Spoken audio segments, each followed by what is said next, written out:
दिल्ली का लड्डू दिल्ली में चला गया, हमारा कुछ नहीं है, हम मुसलमान हैं, हम बांग्लादेश में है। কথা বলেন ঠিক কিনা? ও মুসলমান, দুনিয়ার 2 নম্বর ধোঁকা হচ্ছে ক্ষমতা, ক্ষমতা, ক্ষমতা, ক্ষমতার মোহ। ক্ষমতার জন্য উলামায়ে কেরামকে গালিগালাজ করে, ক্ষমতার জন্য আল্লাহর কোরআনের বিপরীতে যায়। অনেকেই কয় ওই আসলে এই ইসলামী আইন, ইসলামী শরিয়া এগুলো আমরা বিশ্বাস করি না। আছে না নাই? কি কয় ওই ইসলামী শরিয়া আমরা বিশ্বাস করি না।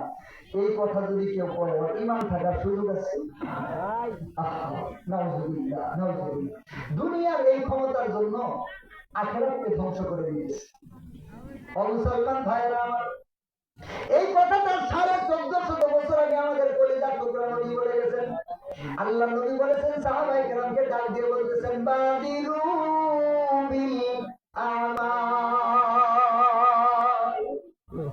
ও আমার সাহাবীরা, বাদিরু বিল আমাল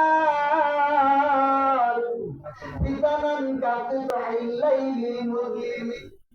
আমার সাহাবীরা রে, তোমরা আমলের মধ্যে প্রতিযোগিতা করো, বেশি বেশি আমল করো। শেষ জামানার দিকে এমন একটা সময় আসবে, মুসলমানের অবস্থা হবে এরকম, ফিতনা অন্ধকার রাতের মতো ধেয়ে আসতে থাকবে তোমাদের দিকে।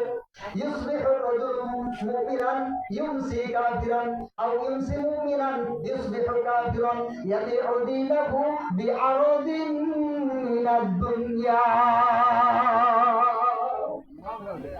আল্লাহ নবী 1450 বছর আগে ডাক দিয়ে বলে গেলেন, দুনিয়ার